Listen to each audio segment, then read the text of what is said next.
Welcome to the Chapter 4.3 notes. We're actually going to do some old school geometry, right triangle trigonometry.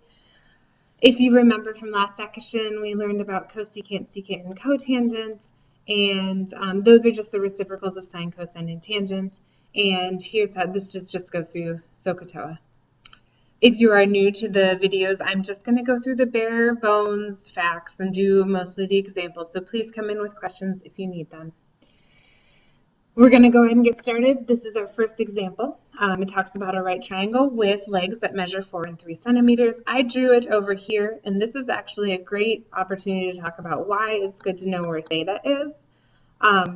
Because right here it says find all values of the 6 trigonometric functions of theta. If theta was in the other corner, the answers would be completely different. So always draw a theta in so that you know what angle that you're going to be focusing on. Let's see, for this problem, we only have 2 sides of your triangle. So what you're going to need to do is find the last side using the Pythagorean theorem. If you remember that, it's going to be 3 squared plus 4 squared is equal to c squared, and this becomes 25. So c is going to equal 5. So this last side is going to measure 5.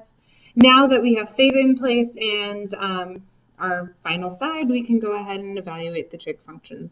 So sine is going to be opposite over hypotenuse, which makes that 3/5. Cosine is equal to adjacent, which that's that 4 side, over hypotenuse, so it's going to be 4/5. And tangent is going to be opposite over adjacent, so 3/4.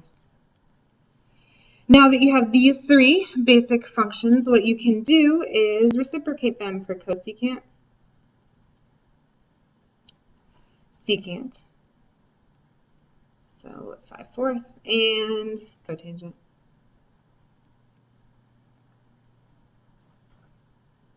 Okay.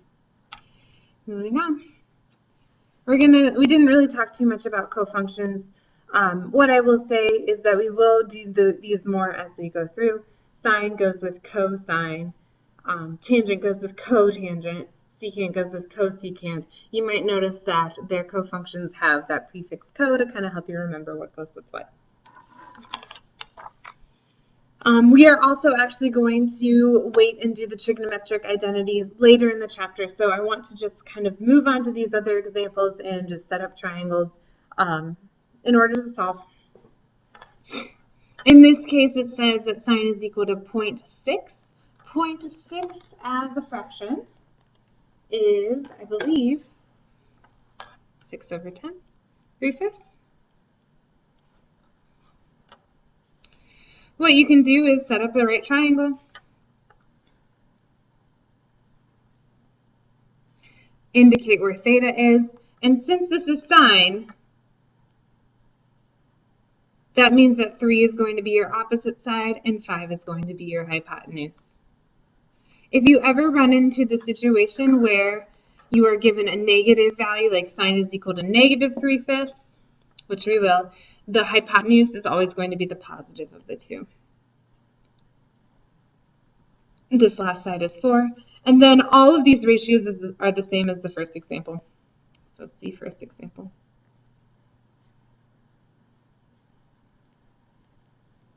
For the answers.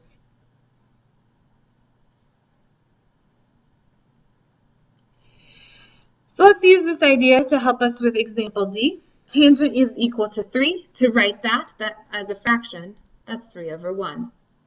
So tangent, if you remember, is opposite over adjacent when we set up our triangle. That's a pretty crummy triangle. Indicate your right angle, indicate your theta. I usually put mine at the bottom corner.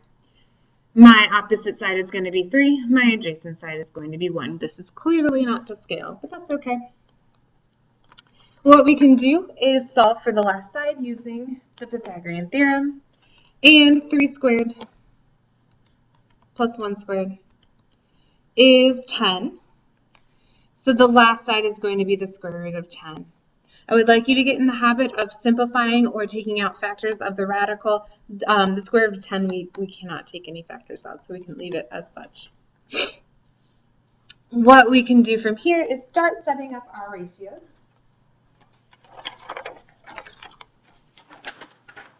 some of them are going to need to be rationalized. Let's see. Oh, here they only want cotangent and secant. Kind of makes it easier. So in order to find cotangent, we just need to reciprocate tangent. So that's going to be 1/3. But to figure out what secant is, we're going to need to do cosine first and then maybe reciprocate that. So let's see, cosine of theta is adjacent over hypotenuse, which is going to be 1 over the square root of 10. No need to rationalize yet, because we really just want to know what secant is. And secant is just going to take this answer and flip it. So secant will just equal the square root of 10. If it asks for all 6, then you would have to list out all 6, but here it's just asking specifically for cotangent and secant. The last example that we're going to do is more of a word problem example. This deals with angle of elevation and angle of depression. Angle of elevation and depression are pretty much the same thing, mostly by rules of geometry, where alternate interior angles are equal. But just to keep in mind, angle of elevation is going to be from the ground looking up. Here we have a flagpole, and it has sun casting down on it. And it is making a nice shadow, which is on the ground. You'd be surprised at the places where people put shadows. Shadows that is 9 meters long. It says find the angle of elevation of the sun. Oh wow, we're going to have to solve for angles. So the angle of elevation is from the ground looking up. We really don't know a whole lot going on. Oh, actually, one more thing. 12 meters, right? Is the height 12 meters. So we're looking to find the angle, which we really haven't done yet. What I would say is that make sure that your calculator is in degree mode. If I can find my calculator. To check on that, you're going to go to mode and make sure it's in degrees. So make sure degree is highlighted and press enter on that. So to solve for an angle, let's think about the sides that we know. So if this is the angle that we want to solve for, we know the side that is opposite to it, and we also know the side that's adjacent to it. Then you kind of have to think about, oh, which sine function or which trig function uses opposite and adjacent? And that one is tangent. Remember, tan is TOA for opposite and adjacent.